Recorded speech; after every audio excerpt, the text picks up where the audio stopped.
Thank you for tuning in to another episode of Grieving Voices. If you've listened before, and if this is your first time, welcome. Today, my guest is Phoebe. She is a dancer. Hold on, let me start over. Do you want to be introduced as just Phoebe? No, Phoebe Phoebe, Leona?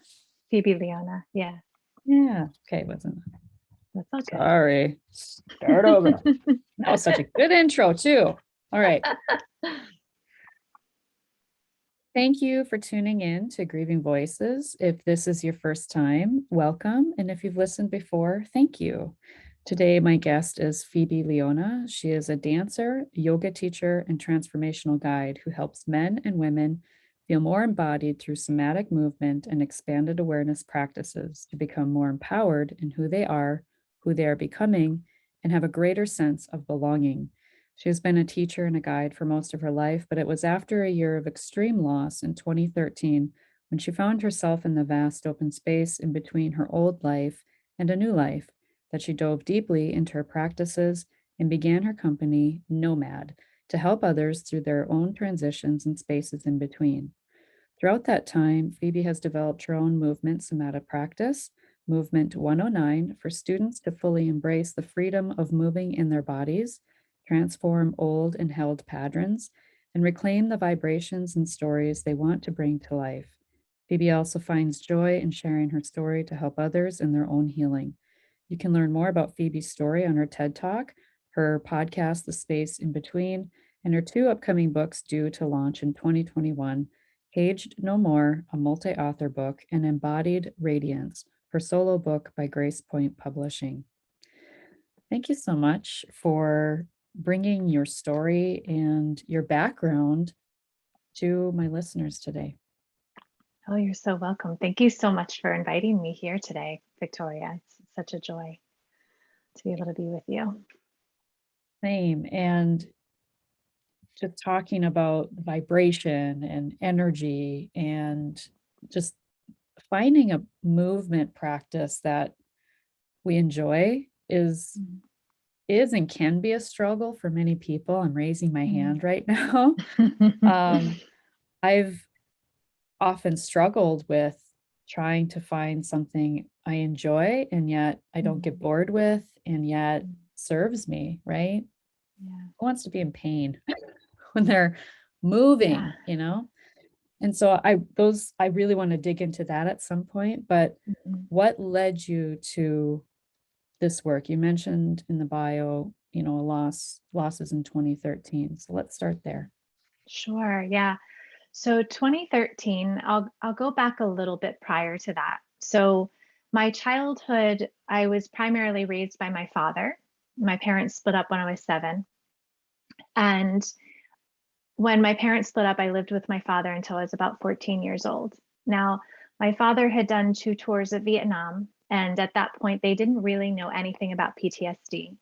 So he had been going to the VA many times in the early 80s, mid 80s, and basically saying, something's wrong with me. Now, during that time, he decided to basically take care of himself with very hard drugs. And so he was in and out of rehab for the better part of my late teen or late prepubescent years. And I made the choice because it was getting so bad with his relapse, with the rage, with the flashbacks. And we didn't have all of those words at that time. We didn't know what a flashback was. He was just not there. So there was nothing that made sense, and it was becoming very, very unsafe for me. So I decided to leave when I was 14, almost 15. And I went to live with my grandmother. I moved back into live with my mom. Fast forward, he was no longer in my life at that time. And he had disappeared, not knowing if he was dead or alive or homeless or, in the hospital or in jail. So there was a grieving that was happening during that period of my life, but I didn't know that. It wasn't as you're holding the space for people to empower them and leaning into that grief. I didn't have that space. It was just, okay, let's grow up now, right? Dad's not in the picture. Let's just, put on our big girl pants and go out there and, become the woman that I'm supposed to be. So there weren't a lot of conversations that were happening for me to understand that I was grieving. Um, and then when I entered into early adulthood, I met someone in college, and we ended up getting married at 28. At 28, and then when I was, I think like 32 years old, my father called me on Father's Day, and he had been rehabilitated. He was actually arrested for drug possession and intent to sell, and he it was actually the biggest gift because he was thrown into jail and he started having conversations with, I'm not sure who, but someone in there. And they said, listen, you have a PTSD problem and we need to send you to a VA. And so he went on his path of recovery. He became sober. I think he was sober for about 11 years before he entered my life again. He was heavily medicated. So he was rehabilitated, he was sober, yet he was completely numbed out on life. And so another blessing happened for him was that he almost died of lithium poisoning. And basically, and that was his second time. So when he was in the hospital the second time and basically on his deathbed, without me knowing any of this, he got out of whatever that was, came across and said, I don't want this anymore. I don't want any more, as he called them, head drugs. And he just had a cloud lifted. And he remembered who I was. He remembered that he had this beautiful daughter and he wanted to reconnect. And a few months after, he got out of the hospital and he was, getting healthier, he called me on Father's Day in 2009. And it was really quite beautiful. I mean, there were a lot of layers to that, as you can imagine. There were a lot of questions that I had. And there was, again, a little bit of the grief of the lost time, right, for both of us. But again, we didn't really speak into that. We didn't speak into that piece. We really just, started in the present moment. We had 4 really beautiful years together. As I said before, I was married and we were living in New York City, and my father was in Connecticut. So we decided to move a bit out of the city so that I could see him more. We moved to the Hudson Valley, and it was sort of like everything's clicking into place. My daddy's back in my life. I'm, doing the thing that people usually do when they get a little bit older, move out of the city, settle down, buy a house, have a stable job, because I'd been a dancer, kind of running around, being in this chaotic city life for so many years. So everything sort of was just like click, click, click into place.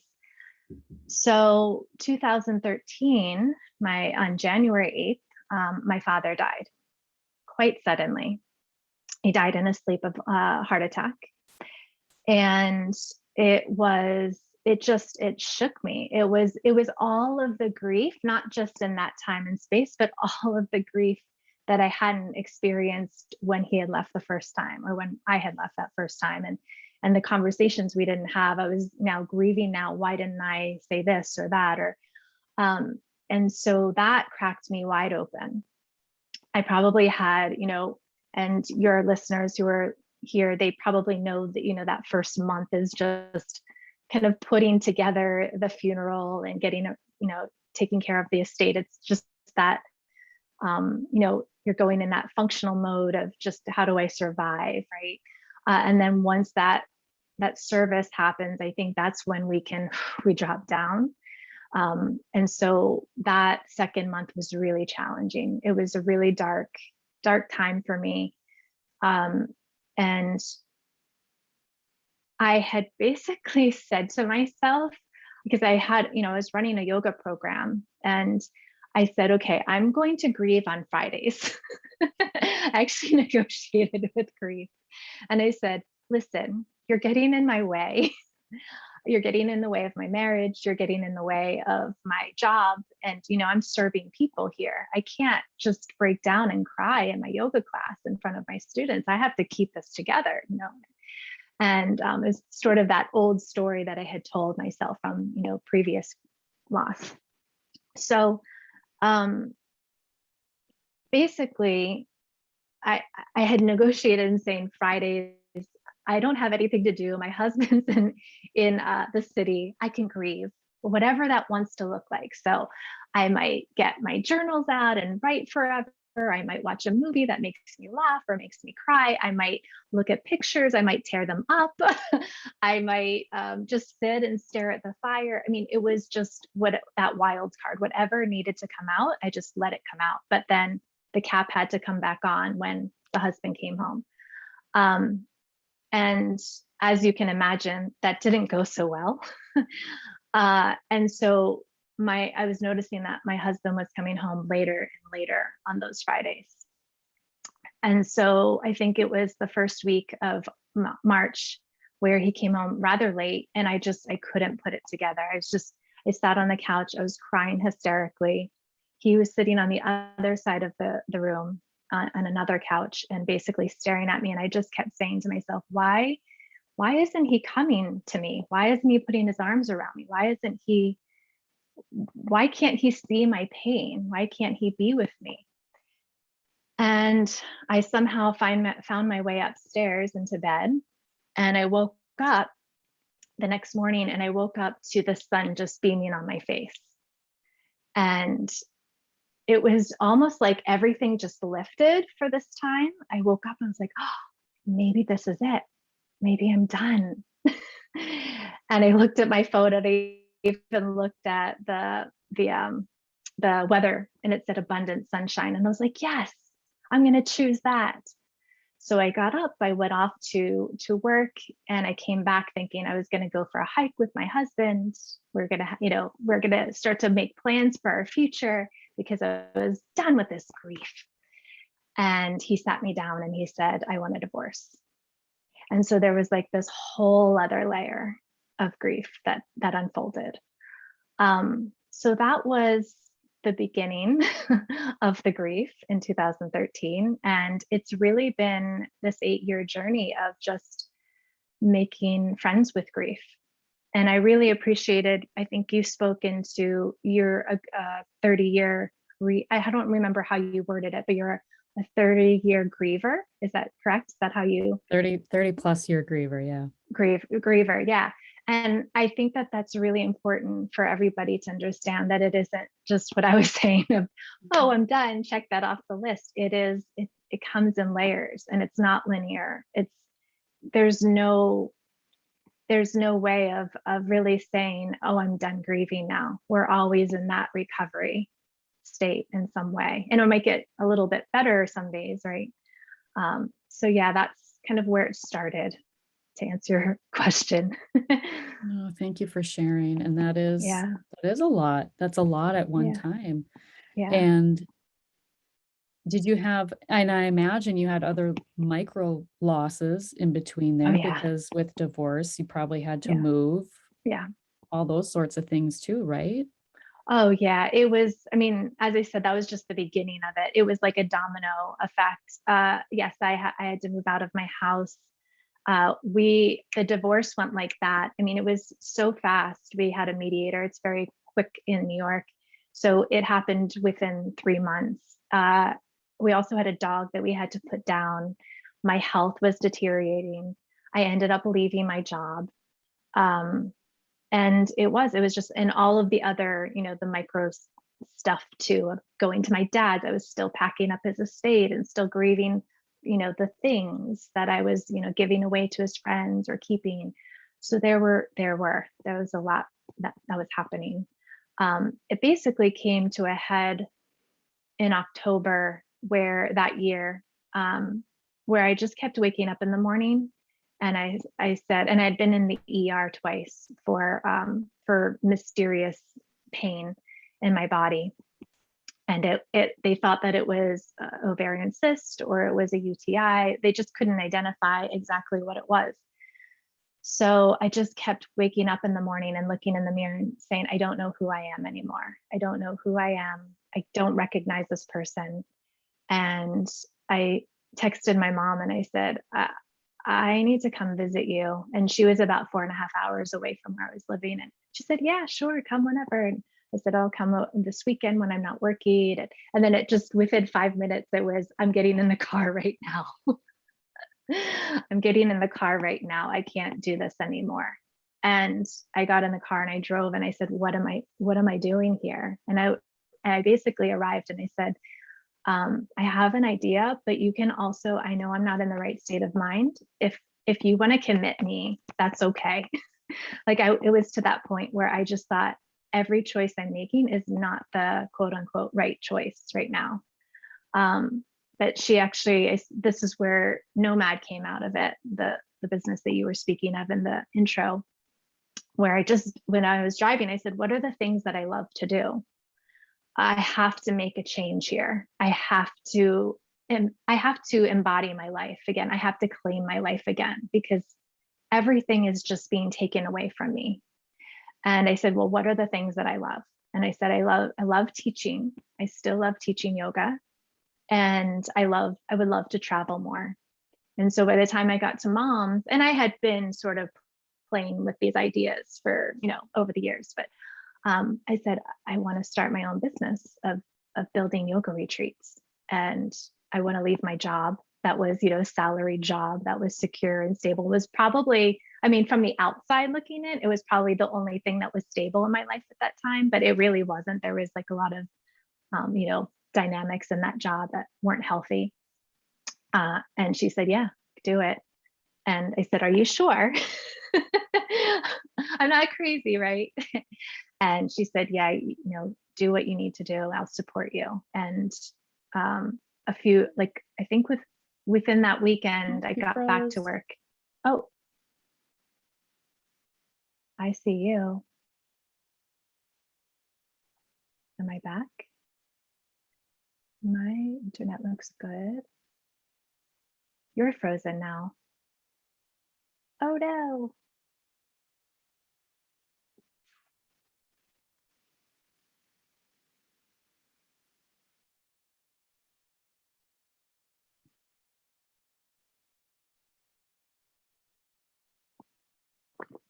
Are you there? Oh, you're muted.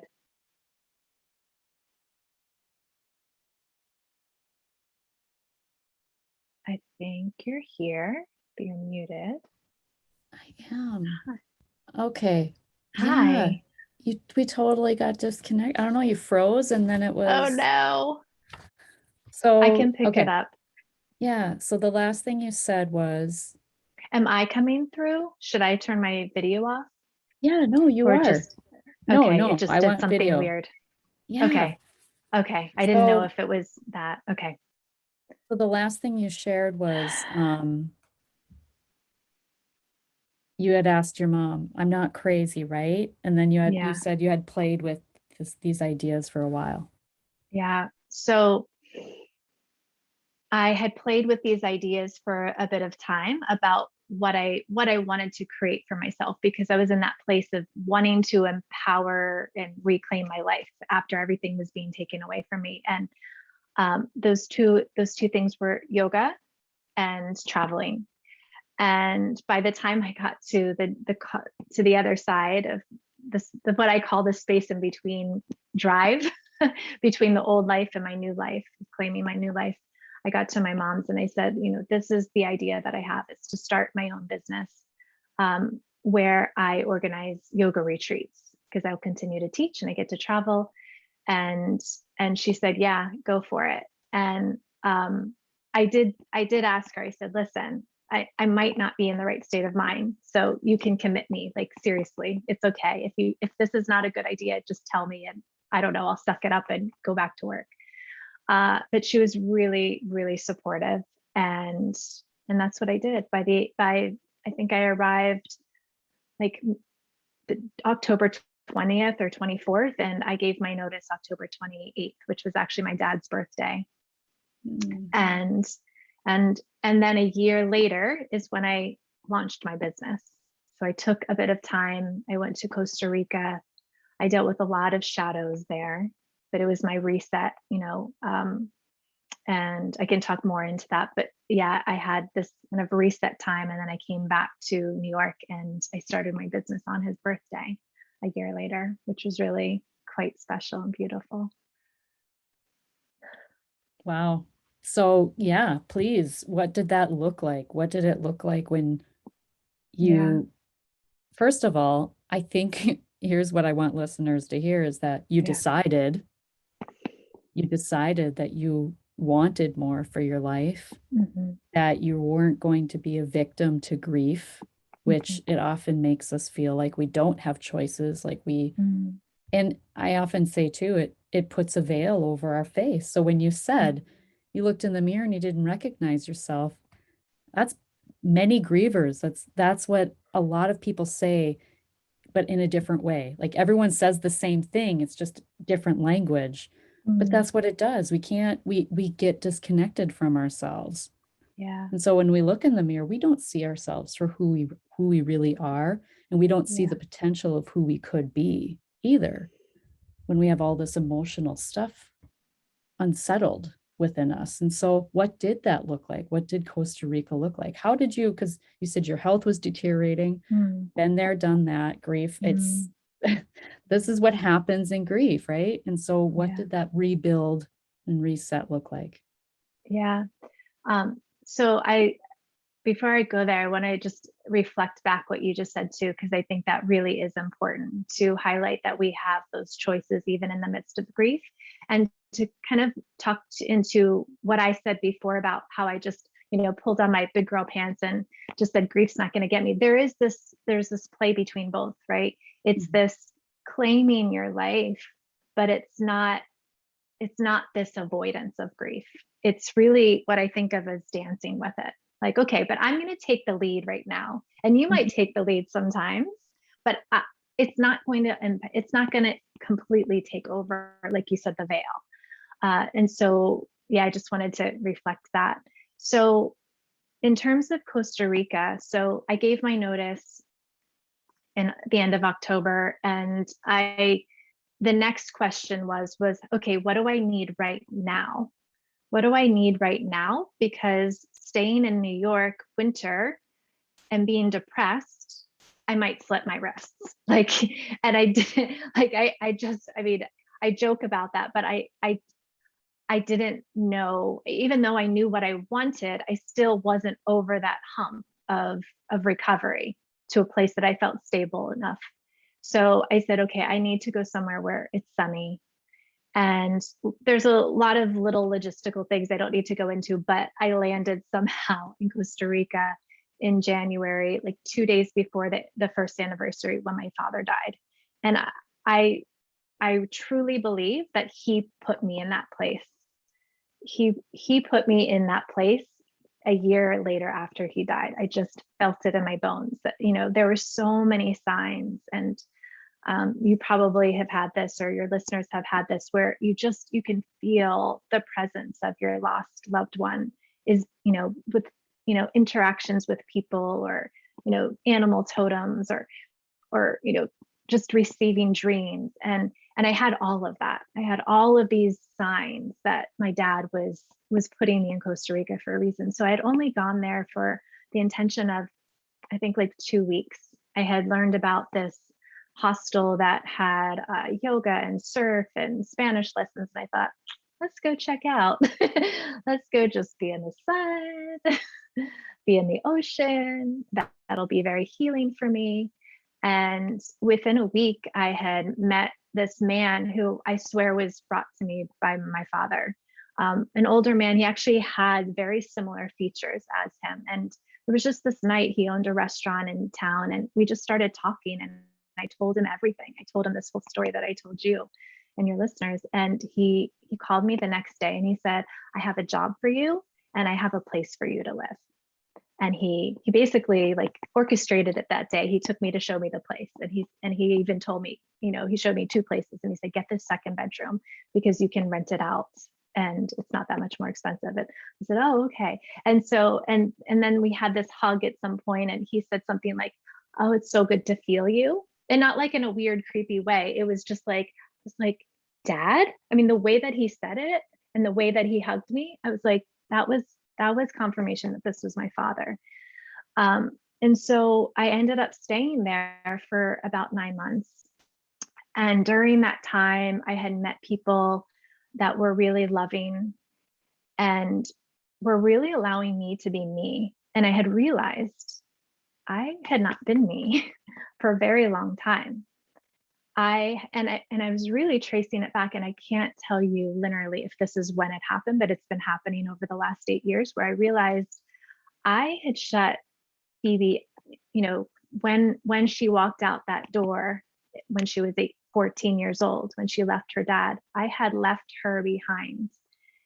And and that was the period where I was starting to reclaim her again and check in with her, what she loved to do, what lit her up, but also the shadows that she hadn't dealt with when she was living with a father who was dealing with, PTSD and drug addictions. And so a lot of those shadows came back. And it was a beautiful time. I don't regret it, but it was a really, really hard time. Um, there was a lot of crying, crying on the beach. There was a lot of dancing though too. I mean, there was everything. And that's the really interesting thing about grief, is that it's not just what we think about grief is just I sit there and I cry, right? There's anger too. And I got really angry.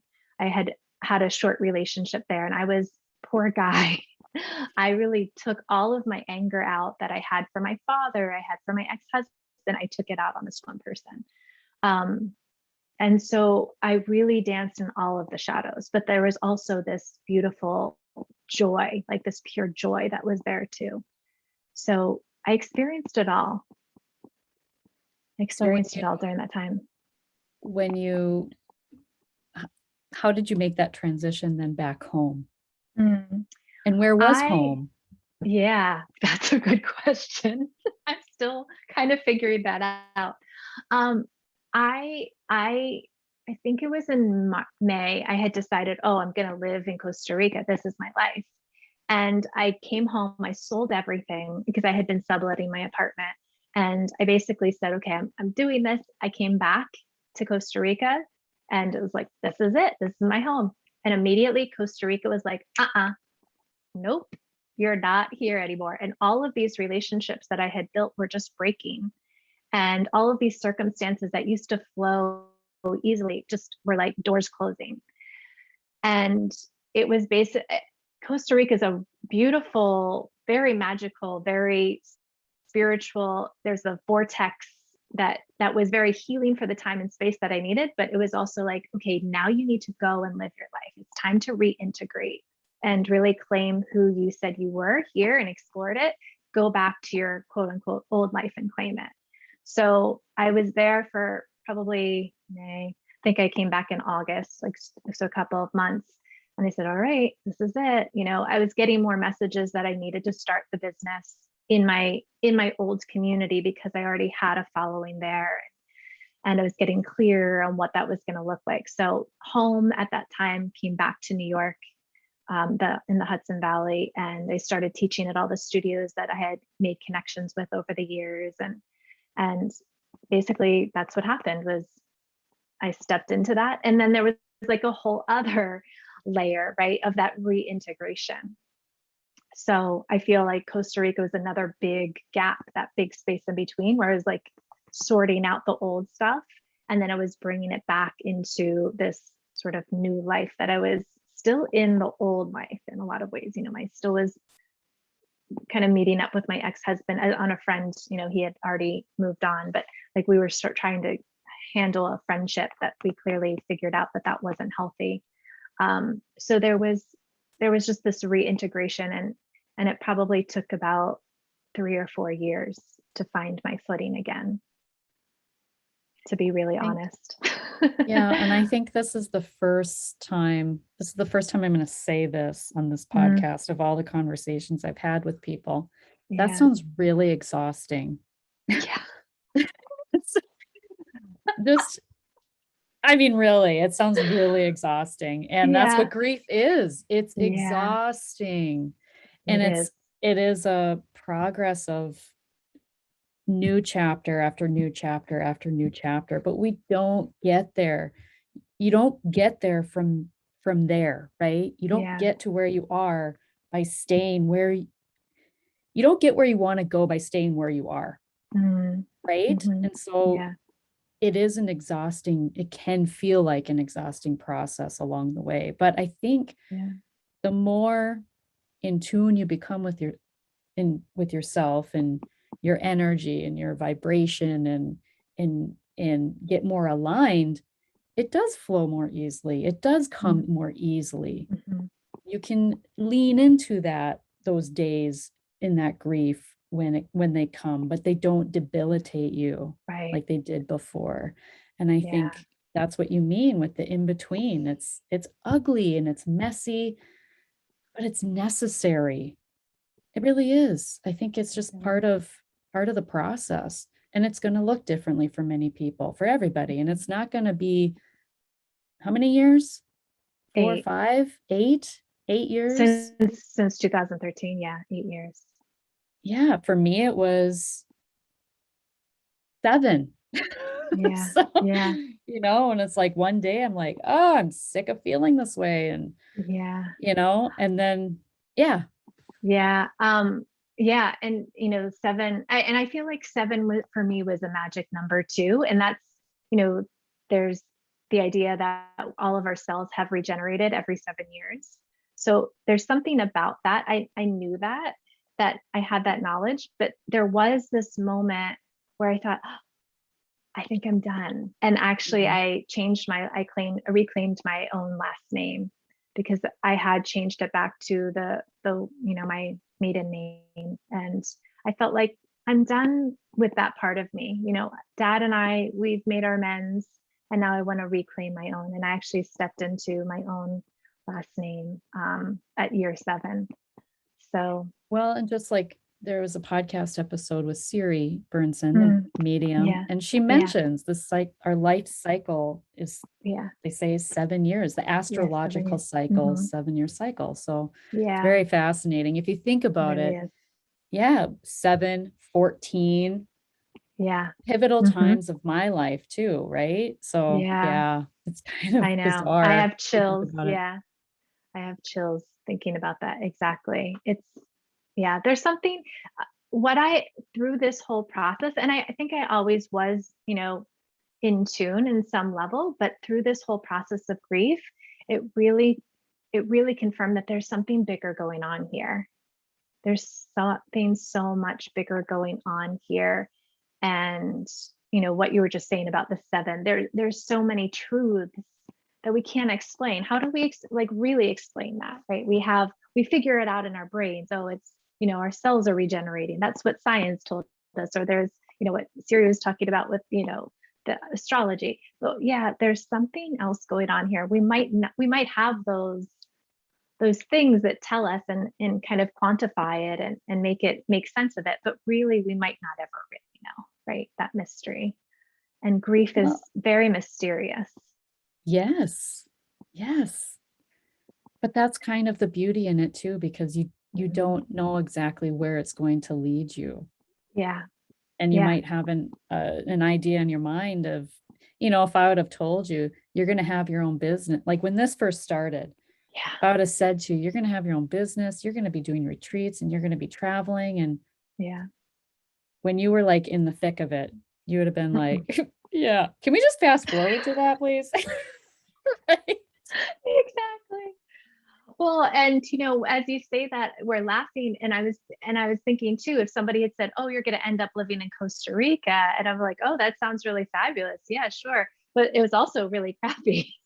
Right. In a beautiful So place, but in a beautiful yeah. place. Yeah. So we don't know. We really don't know. And to just, I don't know, it sounds silly, but to just keep going, on Mhm. those days. And it's not in a place of avoidance, just to say, okay, let's just keep going. There's something else pulling me forward. There's some reason why I'm going through this loss right now. And maybe it's for a deeper healing within myself, and or maybe it's I have a purpose to help others, like you, right? You're holding space for us grievers, and whether we're sitting in front of you speaking or someone's listening, you might have had to go through that so that you're here holding a space for us. Mhm. um and I'm writing my, as you said in the introduction, I'm writing my book, and it's a lot of my story. It's a lot of I write letters to different emotions, and one being, I have a big one on grief. And it's, I got really angry when I started to get to the realization that I was going to share this story with people, because I'm sharing a lot with you here, but there's also a lot more to the story that we can't put in, however long we're here today. But I really opened my heart and soul up into this book and reveal things that I haven't even revealed to people who are really close to me in my family, or people that, my dear friends. And I got really angry because I was like, why did this have to happen to me in order for me to help people? But when it comes down to it, when I get to that really dark, deep place within me, and I get really sad and angry, and I go, okay, but I trust there is something bigger going on here. And then I get a message from somebody, oh, I saw your post, or I heard you on this podcast. And I go, okay, this isn't ego. This is truly, okay, I have to keep going. I have to keep going. So I just wanted to speak into that a little bit. I use the 5-minute journal, and the quote or the thing today is, the secret of happiness is to find something more important than you are and dedicate your life to it. Oh, I got chills. By Daniel C. Dennett. That made me think of that. And yeah, purpose through the pain, like you often hear sometimes. But so in that process of unraveling, that's what I like to call it for me, and an unraveling. What were some of the things that, well, what's one tip that you would give others that are going through that unraveling? Yeah. Oh, there's so many. Well, I'll bring it to, because you spoke earlier about your experience with movement and how you said you didn't want to move with pain. I think that's how you worded it, right? And I'd like to use that tip to lean into the movement, because I think that a lot of us are scared to be in our bodies. We're scared to grieve. These are two different things in a way, but they're really the same, right? We're scared to grieve. We're scared to really lean into all the shadows that sit in that space of grief. We're also, just in general, whether you consider yourself a griever or not, a lot of human beings are scared to be in their body. And so if we can start to make friends, because really our body and our breath are our life partners, they're with us. Good, bad, ugly, all of it, right? It's with us the whole time. And so if we can start to lean into asking the body, what is the message here? Right? We can also ask grief, what is the message here? But if you can lean into your body and say, what is this, like you called it, pain? What is this pain here telling me? And so during that time that I was in the ER, I was having a lot of pain in my lower right side. And I actually have two things that I want to share, if that's okay. But I was having a lot of pain there, and it was really like my body was pissed, like literally pissed off. I was having these UTIs, there's a lot of heat in the system. In Chinese medicine, they talk about heat. And there was so much heat in my body, and I was so pissed off about all of the things that were being taken away from me. And that was my body actually reacting to that. I was literally like pissed off at the world. And so when I started to lean in and go, okay, body, you're mad. Okay, let's figure out another way to make friends with each other. And so I started to do very organic movement. And I was a very active person prior to that. I was presently at that time a yoga teacher. I was a professional dancer before that. And so I was very connected to my body and loved to move. But I was realizing I wasn't treating my body in a way that was nurturing. And so that's where I started to do a bit more organic movement and having these conversations and asking the questions like, body, what do you have for me here today?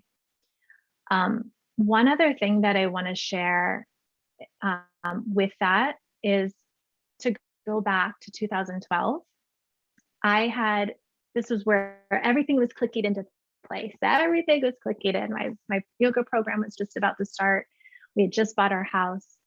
And my husband and I went to a baseball game, and I had like a little summer cold at that time I was recovering from. And we had gone to this baseball game, and one of his coworkers, who's a woman, came with her boyfriend. We just sort of bumped into them. And, we had a little bit of a conversation, everything. And there were fireworks afterwards. And the coworker's boyfriend was actually in the fire department. So he was the one who like let the fireworks off. So they had left, and I started coughing, and I started to have like what I would think was an asthma attack. Now, I never had asthma before. I could not breathe. My face was turning purple. My husband said, "Should I take you to the hospital?" And I was just like squeaked out no, because I was scared of like all of that, the anxiety of that on top of it. So at some point it cleared, and then it turned into bronchitis. It turned into bronchitis for about 4 months. And to take you now, like a few months after that, I had gone to the acupuncturist after, in the midst of everything.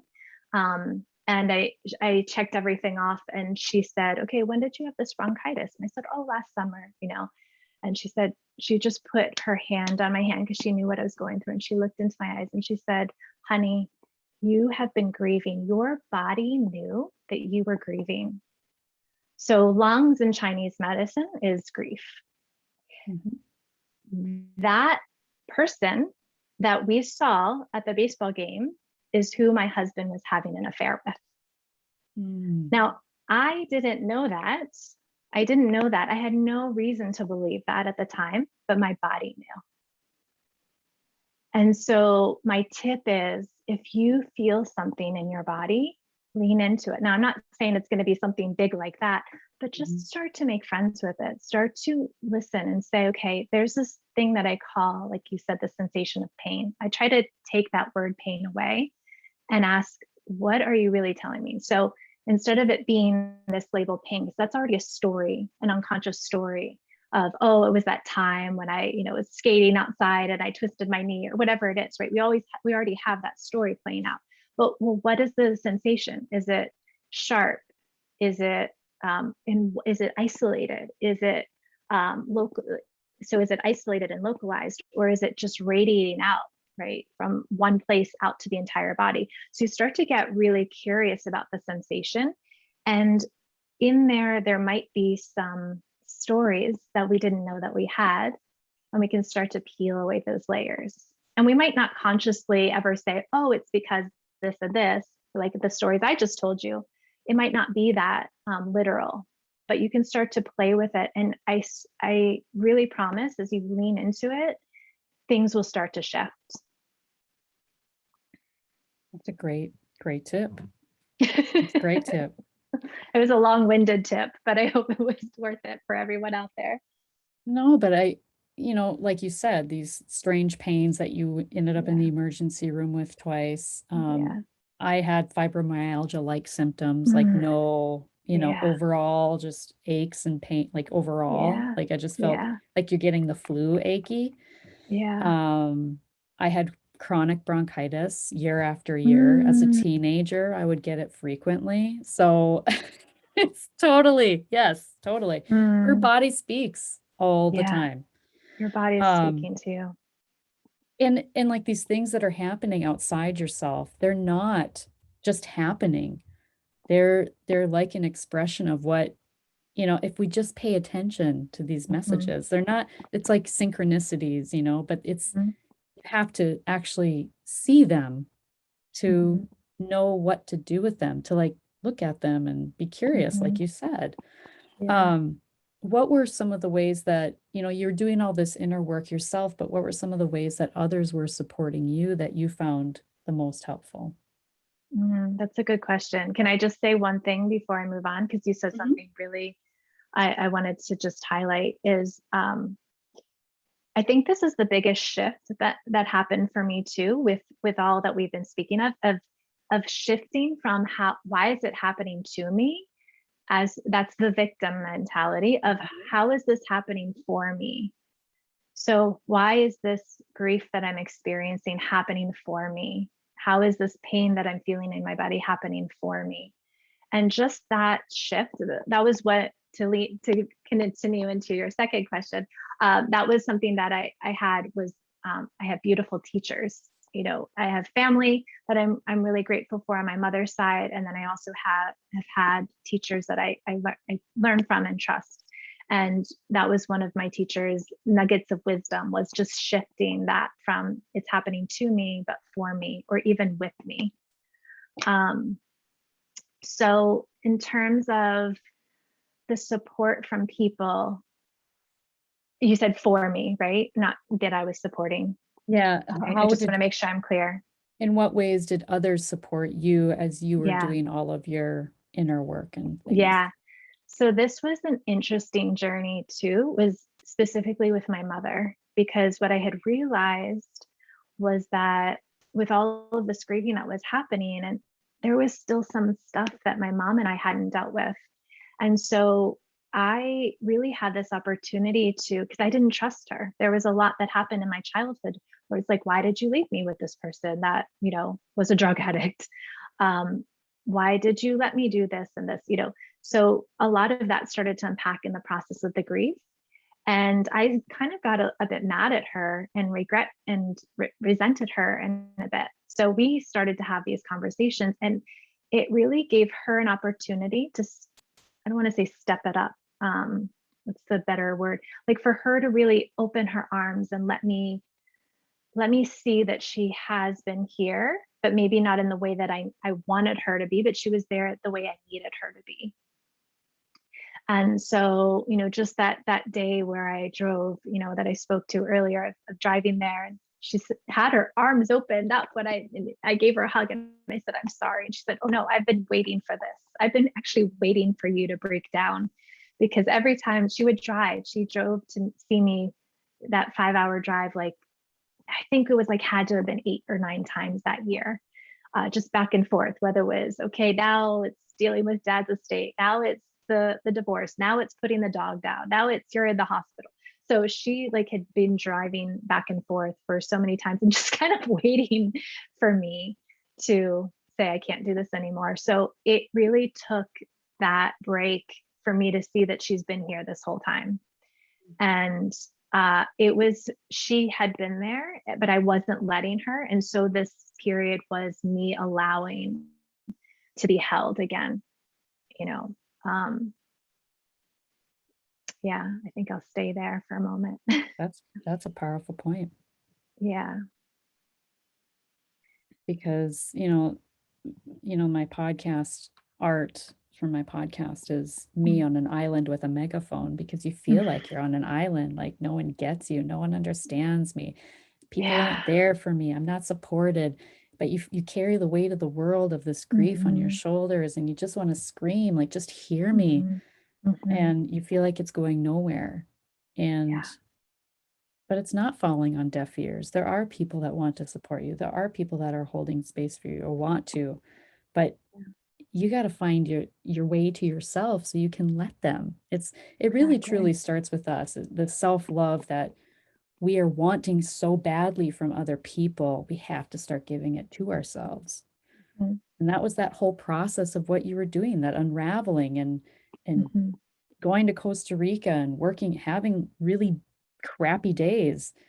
That was part of it, Hmm. that's how it had to happen for you. And Hmm. um, so what has your grief taught you? Grief has taught me a lot. Grief has told me that I can be friends with it, that I can be friends with grief, that, I am going to repeat it again, what you said. I hadn't really put it in those words before when you said the 30 plus year griever. That's not a bad thing. I think grief really makes us more humble, more compassionate, more empathetic. It really, what you were just saying of being on the island with the megaphone, it drops us down that place where we can really be human and vulnerable with each other. Mm, That's probably, I'm speaking, but and I'm getting deeper and deeper into it. That's the word that keeps coming through, is vulnerability. allowing myself to be vulnerable with others. And that gives me this deeper connection within myself, but with other people that I'm grateful for. I don't think I would have gotten there if I hadn't done hadn't gone through all of this loss, to be I really have honest. I have an intuition, and I'm going to ask you if you Mm, consider yourself this type of person, but do you consider yourself a highly sensitive person, empath person? mhm. Okay. Yeah, Yeah, yeah. because I get you. I know. I get you Yes. too, girl. Yes, because I think this is something else I want to dive deeper into with grief is that it can be especially hard for highly sensitive, empathic Yeah, people yeah. because you definitely tend to isolate and so hard because, Mhm. and then you take on not just you're not handling your own stuff well, but then you also take on everybody else's stuff and you have no boundaries and you don't Yep. know how to make those boundaries. You don't know what is a boundary because you Yeah. probably weren't raised with boundaries, right? Mhm. So it's like it's you literally I feel like with grief in childhood, Mhm. especially, it's almost like you have to learn to walk again. Yeah. You almost have to learn how to function. And I often say I raised myself. I still Mhm. feel like I'm raising myself. But Yeah. really, whose responsibility is it once we're an adult to raise us? It's our Yeah. own responsibility. My kids are helping raise me Mm. in a way they don't realize, but I'm still raising, you know what I mean? Like I'm growing Yeah. with my kids because as a Mm. as a mother who is empathic and highly sensitive, whew, with Yeah. grief. Yeah. Okay, that's a whole nother podcast episode. I got to write that down. I love it. But Can I? Yeah. yeah, go Sorry. Go ahead. ahead. No, share When you your were thought, and then I have one more question. okay. Well, no, when you were just speaking, I had this image that I had earlier this year when I was speaking to one of my teachers. And I think that this will really resonate with you and probably people out there. So, um, I can't remember what she asked me, but as we were speaking, we were talking about my inner child. And I had this vision of my child, my inner child, kind of standing in the middle of this ring of fire. And I was like, me as like present adult Phoebe was just going around and, with my back to her to protect her from whatever was outside.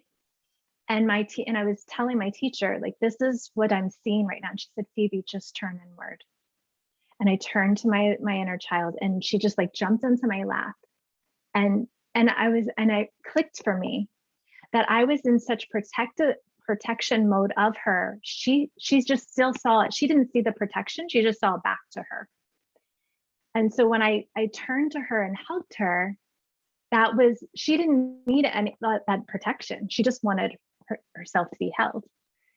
And I think that sometimes when we feel like we're on that island with the megaphone, we're going through grief and we're in this, nobody else gets me. We're actually not giving it to ourselves to Mhm. get to turn inward and hold that experience of whether it was in your childhood or in your adulthood, that child, I'm just going to call child, yeah, that wounded self just needs to be held and needs to be loved.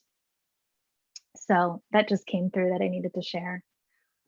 No, and actually in grief recovery, I'm a grief recovery specialist, and through the Yeah. method, you can apply it to all kinds of relationships. And the one I also applied it to my inner child. Mm, So and that was a really healing experience for me.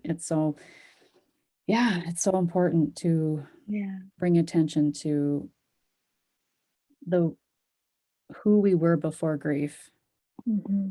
and really start there Yeah. and where we want to be, to live into who we really Yeah. are, right? Mhm. Throughout your grief experience, what has given you the most joy and hope for the future? Ooh, that's a good question. What has brought me the most joy and hope for the future?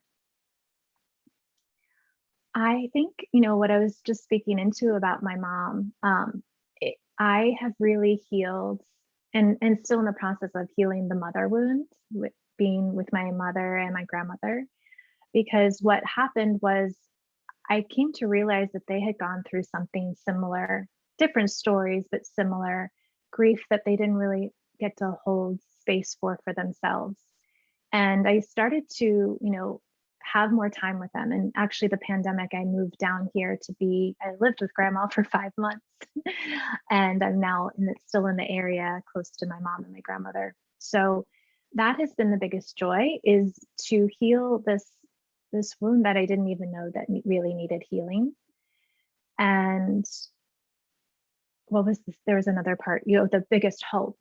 And I think that what I was talking about before with the book, I have realized, again, this realization that what I just have experienced and what I will continue to experience, because I'm still in my emotional recovery and grieving, is that I really truly can be of service to people and be able to hold space for them, because I have felt that so deeply before. And I can come from that place of just being in that authentic space for them. And I think that right now we're still in that grieving of our old life. Yeah, the pandemic was that space in between that we're all collectively in, of that old life previous, and that there's something on the other side, but we still don't know it yet because we're still in the middle of it. And I have hope because of what I've experienced and what you've experienced of grieving individually. I have hope for all of us to get to the other side, to get through this grief of the old life, and we'll be able to find a new life together. And I'm hopeful for that, but I'm also hopeful that I get to be a part of other people's paths as well as my own in that process. Yeah, I think it's in the contrast that we learn truly what matters and what's important to us and what we value, and Yeah. start there in the building and the rebuilding of a Yeah. life that does bring us joy, Yeah. that it is possible. I do want to ask quickly too, because you kind of mentioned it, and I think it's important, and I think it's another good tip maybe in there. And so you had mentioned also briefly about connecting with your father, like you had these moments of synchronicities, kind of, or these Mhm. messages. And I first of all, like I said, we have to kind of be open to those, to receive them, Yeah. truly receive them. But what were some of the ways that you found, and maybe still do, that you do Mhm. connect with your father and have connected with him? And I think that's another tip that I think needs to be added here in this episode. Mm. So would you mind sharing? Yeah. And so just to be clear, so you're asking, what were the things that I came witness of after he passed? And so for people, you want to kind of invite for other people to look at for themselves and their bigger picture. Is that correct? Yeah, how did you, okay, so like deer, a deer can cross your path. Yeah. It's like, oh, that's a nice deer. Yeah. Or, oh, a double rainbow. Oh, it's a Yeah. nice double rainbow. Oh, there's a butterfly like right on my shoulder, like these Right. things that Reading the happen, these signs. animals, right? Or like I think I just talked about this actually in my last episode, the takeaways episode. I talked about a street light would go out Mm. middle of I'm walking at night and the street light would go out. I'd be Yeah. driving and the street light would go out. And that would happen several times. It's like, but it's like what in my brain connected me to, well, it's Yeah. it's something Even that just recognizing it. right. So it's something, if it gets your attention, right? Yeah. Is that the tip here? Maybe I'm just answering my own question. Well, yeah, because I was going to say I could give you very specifics, which, even just today, I had this experience where I was having this big revelation. Um, I won't go down that rabbit hole right now, but I was journaling and something came in, like one of my friends sent me an Abraham Hicks message. And then all of a sudden I looked out my window and there was just all these blackbirds, just like massive amount of blackbirds just like flying by my window. and landed on my in my yard. And I was just like, okay, there's something here. All of this right now, it's happening now. There's something here. Now, I can't go deeper into it because I'm still unpacking it. But another example is right after my father died, a friend who actually wasn't my friend, she was just a student at that time. She came to my class right after he passed away, and she called me to lunch a couple of days later, and she's like, listen, I know I don't know you, but I feel like I need to tell you something. She said, I was in your yoga class and your dad was in the back of the room just hanging out. Like I saw him, and she had never, maybe she saw a picture of him on, social media or something, but she's like, I just know it was him. And did he have a lizard? And I was like, what are you talking about? And she said, he had this lizard sitting on his lap. And I was like, I don't know. He was not a reptilian man. Like he liked other animals that I never remembered him having. It was kind of like very odd. And she even felt like this is weird because she would have visions. She didn't claim to be a medium at the time, but she would just have these visions and so we both sort of were like, that's interesting. Fast forward to when I was in Costa Rica, this is one of the messages that I knew I was there for him, was on the day that, hit that first anniversary of his death. I went, and there are lizards everywhere, but I went to this little frutarica, which is like a fruit stand. And I was sitting there, and all of a sudden, like a massive amount of lizards just ran up to me. And I looked at them and I Wow. took a picture and I sent it to Kat. And she's like, that was it. That was the kind of lizard that I saw. I was like, oh my God. So those messages, like you said, they're everywhere. It's just something that gets your attention, and it could be really subtle. It could be like what, Kat saw, my friend Kat saw months before, and we don't quite get it. And then it clicks later. It could be, like you said, why do I keep seeing this light go off? You might not never know, but just to lean into it. That's the tip, I guess, if we're going to put it in a tip. Just be open to the possibilities of receiving the messages and not necessarily know what they mean. Sometimes you may get that confirmation, but sometimes it might just be like universe being like, I gotcha. And I might be a big profound moment.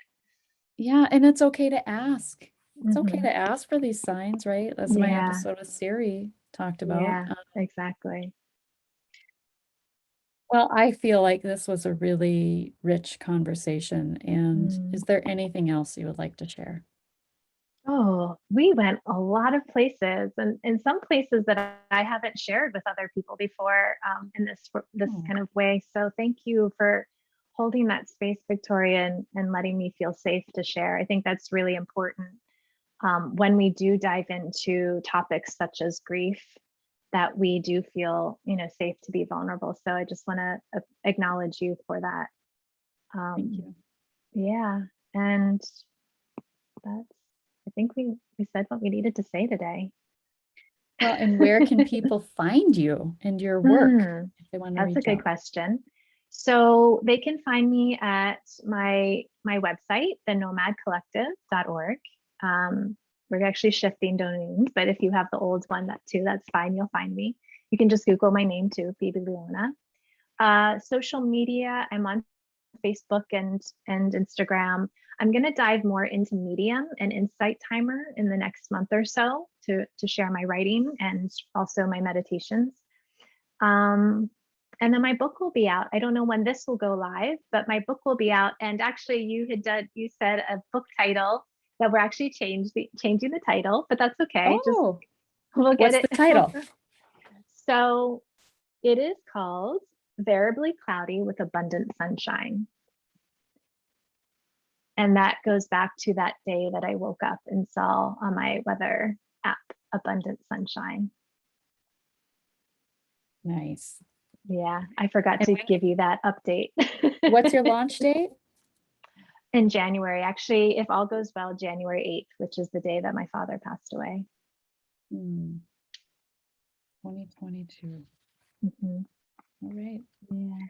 Well, thank you so much for sharing your story, your time. And I have no doubts there's something in there for someone listening.